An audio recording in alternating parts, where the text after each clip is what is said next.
Dear students, welcome to Economics with Shizan. Today we are going with the topic that is revealed preference hypothesis or theory. Previous lectures के अंदर हमने जो एक हमारा जो गुफ्तगू रहा था वो था कार्डिनल और ऑर्डिनल बेसिस पे। तो हमने डिराइव किया equilibrium through these two theories, जो हमारी cardinal theory Marshallian cardinal utility theory और एलियन हिक्सियन कार्डिनल थ्योरी। और इसी के ज़िम्न में हमारी जो थ्योरी है that is revealed preference hypothesis. हमने पहले ही बोला था कि तीन थ्योरीज हमारे लिए हैं, लेकिन यूजी फर्स्ट सेम सिलेबस के अंदर हम शायद ये नहीं है।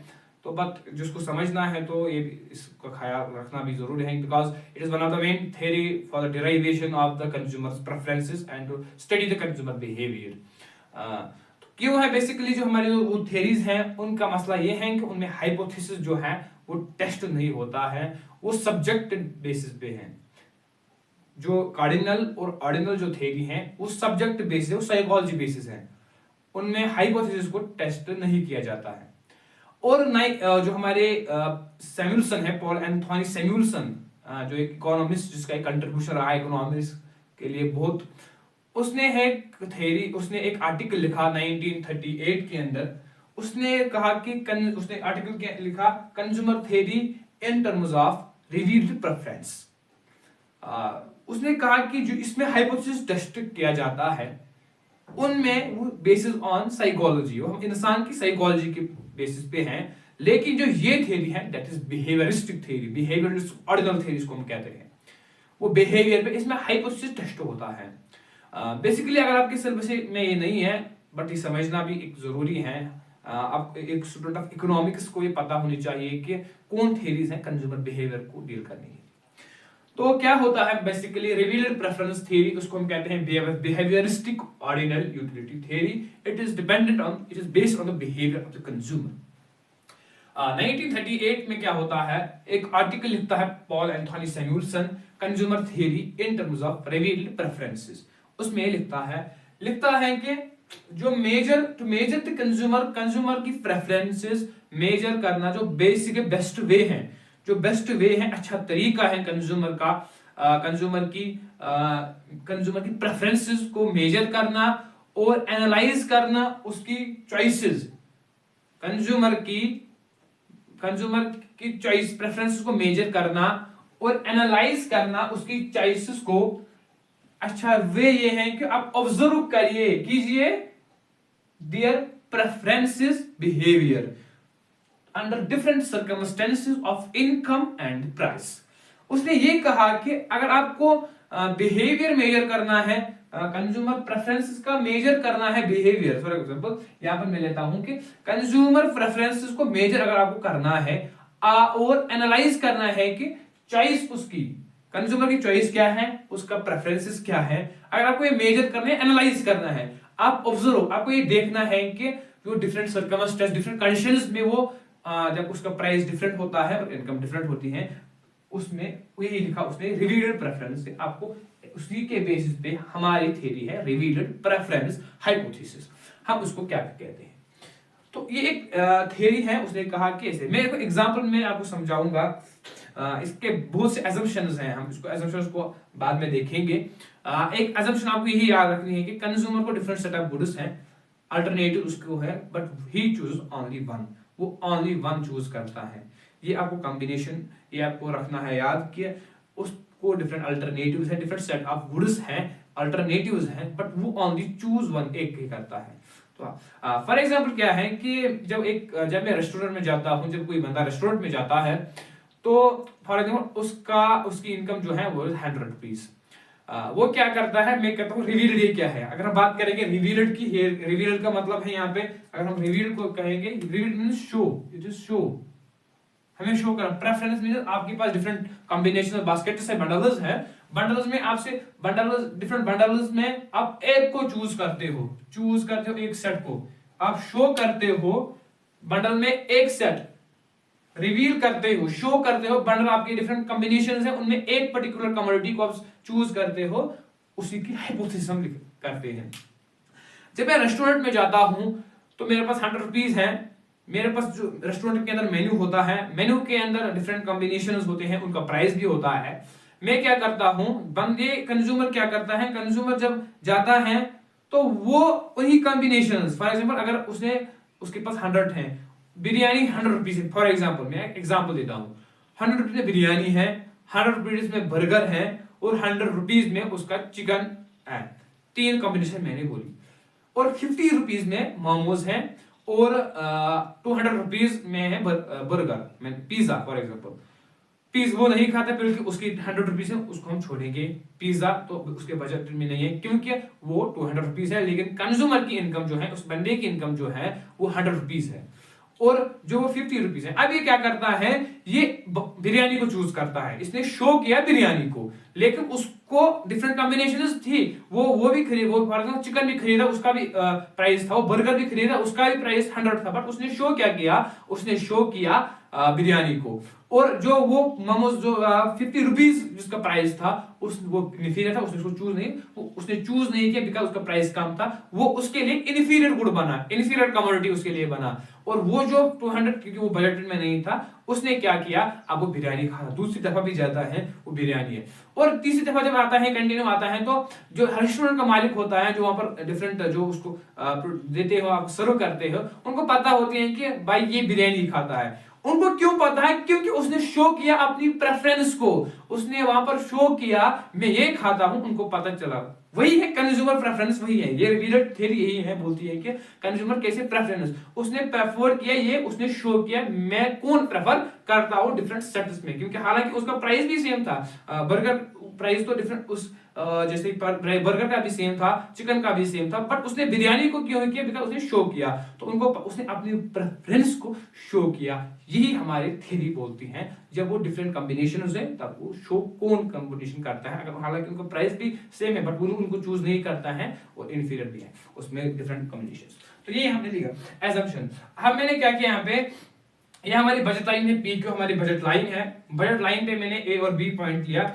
ए को कंज्यूमर चूज करता है, फॉर एग्जांपल ए को उसने चूज किया और बी को नहीं किया, उसने ए प्रेफर किया बी से, हालांकि बजटेड थी, फॉर एग्जांपल ये बिरयानी है, फॉर एग्जांपल ये बी वाला है, ये चिकन है, यहाँ पर एक पॉइंट है वो है बर्गर, ये उसकी बजटेड में थे, ये कॉम्बिनेशन तो बजटेड ही, बजट लाइन है, प्राइस ऑफ एक्स स्लोप हमारा है ना, ये price of X price of Y, यहाँ पर वाई इंटरसेप्ट है, तो यहाँ हमारा जो स्लोप है ये उसके बजटेड में थे, लेकिन उसने इसको एक ही कॉम्बिनेशन उसको चूज करनी है, बट उसने एक चूज किया इन पे, तो ये आपको याद रखना है, उसने ये वाला ए किया, हालांकि ये बजट थी। और यहां पर जो एक पॉइंट में लेता हूं सी, सी को अगर वो लेता था, उसने ये चूज नहीं किया, ये इन्फीरियर उसके जो फीजिबिलिटी जोन में है, उसको हम कहते हैं इन्फीरियर गुड उसके लिए बन गए, इन्फीरियर बन गया उसके लिए, इन्फीरियर जो पॉइंट सी है ये इन्फीरियर था, ये हमारा मोमो जो मैंने वहां बोला ये यही है, और ये बिरयानी है, ये बर्गर है, उस ये इन्फीरियर है, उसने इसको छोड़ दिया क्योंकि ये सस्ता उसके लिए था, तो उसने छोड़ दिया। और यहाँ पर पॉइंट हम लिखे डी, ये उसको नहीं, ये बजटेड नहीं है, नॉट बजटेड, बजटेड नहीं था क्योंकि उसका इसका प्राइस ज्यादा था, उसने उसको ये हम उसके साथ हम डील नहीं करते हैं, लेकिन उसने ये किया। यहां पर हमारे पास दो एग्जाम्स होते हैं, स्ट्रॉन्ग एग्जाम और वीक एग्जाम, और हम तीसरा भी होता है जनरलाइजेशन, लेकिन जनरलाइजेशन एग्जाम वो हम यूज नहीं करते हैं, उसमें जो दो सेटस होते हैं, इसलिए हम वो डिस्कस करेंगे एजम्पशंस पे। तो हमने यहाँ पर कहा कि कंज्यूमर ने क्या किया, कंज्यूमर ने ए को प्रेफर किया बी से, हालांकि बजटेड ये था, तो उसने शो किया मैं ए को, उसने ये कि मैं ए को प्रेफर करता हूं, उसने रिवील किया मैं ए को प्रेफर करता हूं, हालांकि सी इन्फीरियर था और बी भी उसके लिए बजटेड था, सेम था। तो यहां पर हमने क्वांटिटी एक्स को लिया था और यहां पर क्वांटिटी वाई को। अब हम क्या करेंगे, अब हम देखेंगे कि असम्पशंस क्या है इसके लिए, इसे हम दिखाते हैं, ये हमने चूज किया बजट लाइन, बजट लाइन हम बनाएंगे दूसरी, हमारे लिए जरूरी है बजट लाइन। ये बजट लाइन से हम दिखाते हैं कि वो कैसे प्रेफर करते हैं, assumptions को हम दिखाते हैं। पहली जो assumption है दैट इज, assumption लिखेंगे यहाँ पे,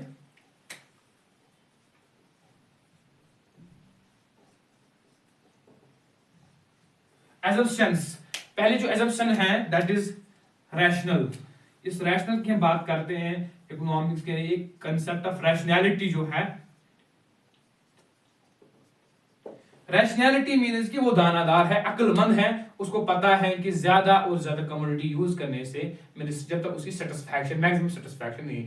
simply concept of rationality means कि दानादार, अक्लमंद है। अक्लमंद का इकोनॉमिक्स के अंदर ये मतलब है कि वो मैक्सिमाइजेशन ऑफ यूटिलिटी वांट्स या सेटिस्फाई अपनी सेटिस्फैक्शन को, जब उसकी मैक्सिमम सेटिस्फैक्शन होगी तब वो रैशनल का मसला है यहाँ पर। उसमें रैशनलिटी का मकसद यही है कि रैशनल कंज्यूमर दानतदार है, अक्लमंद है, मोर प्रेफर करता है अपनी सेटिस्फैक्शन के लिए। सिंपल। दूसरा जो है वो है कंसिस्टेंसी।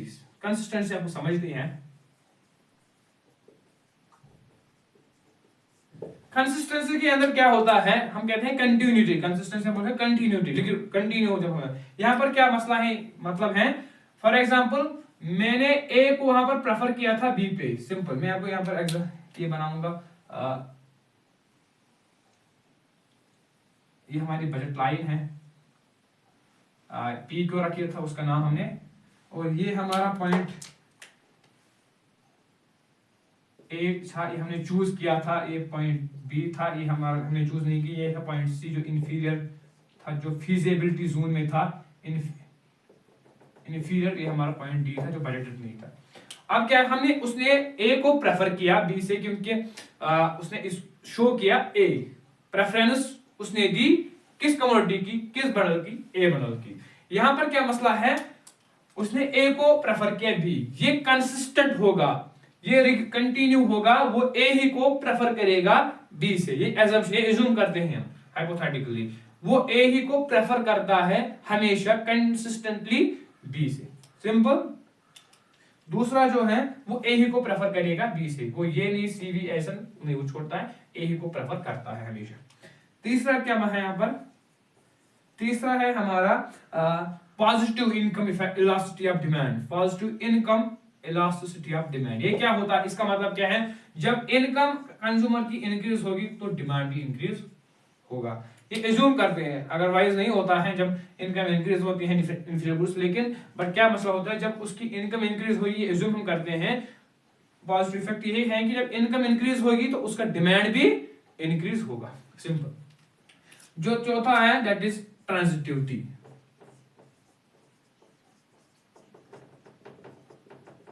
ट्रांजिटिविटी के अंदर क्या हम कहते हैं, ट्रांजिटिव इसको हम बोलते हैं। रैशनैलिटी का एक कंसेप्ट है ट्रांजिटिव। फॉर एग्जांपल हमने ए को प्रेफर किया बी से, बी को प्रेफर किया सी से, सी और डी से, और डी और ई से। सिंपल। मैंने प्रेफर किया ए बी से, बी सी से, सी डी से और डी ई से, ये हमने प्रेफर किया। हम ये भी कहते हैं ट्रांजिटिव का मतलब है कि ए हम प्रेफर कर सकते हैं ई के बराबर, ए तो बेहतर है, सिंपल, ए इज बेहतर, a is best then b c d और ई, क्योंकि जब हमने इसको प्रेफर किया डी को, फिर ई से, डी तो बेस्ट है, फिर यहाँ डी से c, but a is best, तो हम ये कह सकते हैं a is best then e. Simple. और तीसरा जो है दैट इज जो नहीं सॉरी फिफ्थ पॉइंट जो हमारा है, पांचवा जो था दैट इज एग्जाम्स। एग्जाम्स जहां पे है रिवील्ड प्रेफरेंस एग्जाम्स, इनके मतलब हम डील करेंगे एग्जाम्स। तो हम यहाँ एग्जाम्स के लिए रैशनैलिटी ज्यादा वो चाहता है सेटिस्फैक्शन के लिए, कंसिस्टेंट है, अगर उसने ए को प्रेफर किया बी वो हमेशा यही करेगा। Income elasticity of demand positive है, income increases the demand also increases. Transitivity when he prefer a to b, b to c और c to d, d to e, then we will also call a is preferred over e और a is best then e. Fifth one is that is revealed preference axioms, उसके लिए हम उसके बाद मतलब हम बात करेंगे।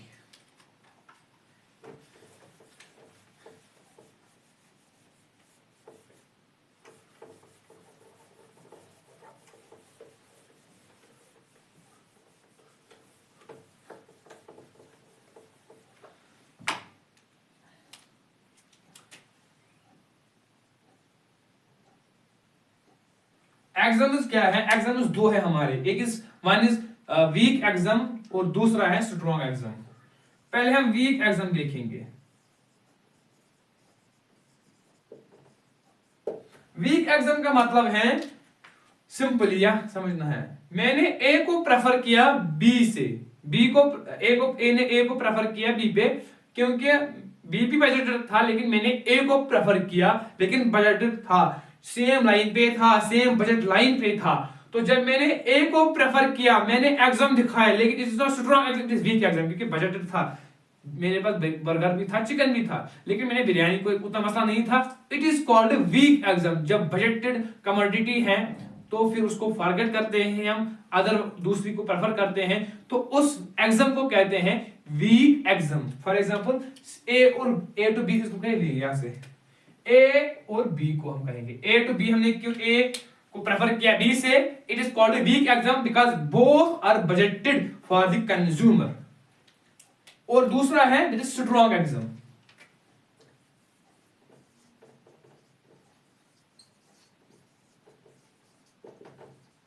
स्ट्रॉन्ग एग्जाम क्या है?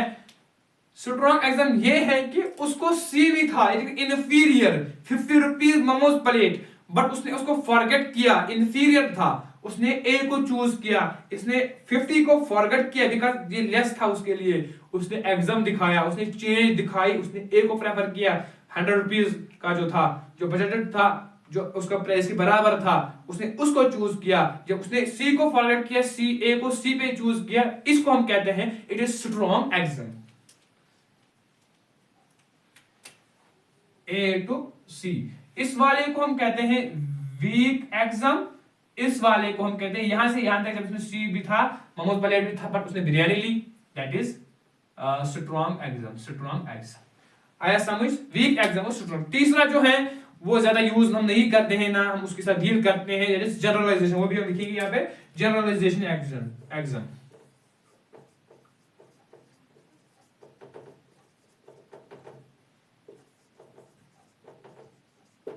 जनरलाइजेशन एग्जाम में क्या बेसिकली होता है, हम कहते हैं हमने क्या एज्यूम लिया, we have only one commodity हम चूज करते हैं सेट में, लेकिन डिफरेंट अल्टरनेटिव्स हैं। बिरयानी चूज की, बट बर्गर भी था, पिज्जा भी था, मोमोज प्लेट भी था, चिकन भी था, लेकिन चूज हम एक करते हैं। लेकिन ये क्या बोलता है एग्जाम वाला, ये वाला एग्जाम बोलता है कि आप कंज्यूमर एक ही को चूज नहीं करता, बट टू सेट्स को चूज करता है।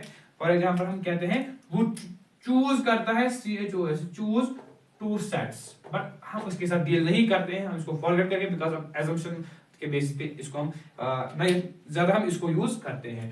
तो हमने क्या समझा, हमने ये समझा इस लेक्चर के अंदर रिवील्ड प्रेफरेंस थ्योरी क्यों आई, बिहेवियर साइकोलॉजी टू बिहेवियर, और सैमुअलसन 1938 में आर्टिकल लिखा इसके बेसिस पे, क्योंकि टेस्ट नहीं होता है, वो दो थ्योरीज है हमारी। फिर उसके बाद हमने रिवील्ड प्रेफरेंस का एग्जांपल दी, रेस्टोरेंट की एग्जांपल, वो कंज्यूमर शो क्या करता है डिफरेंट सर्कमस्टेंसेस के अंदर, प्राइस और इनकम की सर्कमस्टेंसेस के अंदर, और जब वो शो करता है तो हमें समझ आता है कि उसने शो किया। फिर ब्रेड लाइन भी हम दिखाते हैं कि डिफरेंट कॉम्बिनेशन में वो कौन सा शो करता है, प्रेफर करता है। फिर हमने एजम्पशंस ली, एजम्पशंस के बेसिस पे हमने एक इंपॉर्टेंट एजम्पशन थी, दैट इज एग्जाम, हमने वीक एग्जाम समझा और स्ट्रॉन्ग एग्जाम भी समझा, और उसी के बेसिस पे हमने समझी ये थ्योरी रिवील्ड प्रेफरेंस हाइपोथेसिस। हालांकि हमारी सिलेबस में नहीं थी, बट हमने इसको डिस्कस किया बिकॉज ये इन कंज्यूमर बिहेवियर के रिलेटेड है, एक इंपॉर्टेंट थ्योरी है, तो ये समझना भी जरूरी है। पीजी के सिलेबस के अंदर ये है, तो उनको शायद उनको ये पढ़ना है, उनको ये समझना है, ज्यादा से ज्यादा जो हमारे फर्स्ट सेम के बच्चे हैं उनको भी समझना, आगे उनके सिलेबस के अंदर है, थर्ड फोर्थ सेमेस्टर में होगा ये शायद। तो इसलिए हम क्या कहते हैं कि it is important for that students. तो इसलिए मैं कहता हूं कि आपको ये समझने की जरूरत है, इस पे थोड़ा बहुत ये बिल्कुल इजी है, थोड़ा बहुत आप उस पर स्पेंड कीजिए टाइम अपना, और then you understand, then you will able to understand this particular aspect. Do not to forget to subscribe the channel economics चीज़। Thank you very much.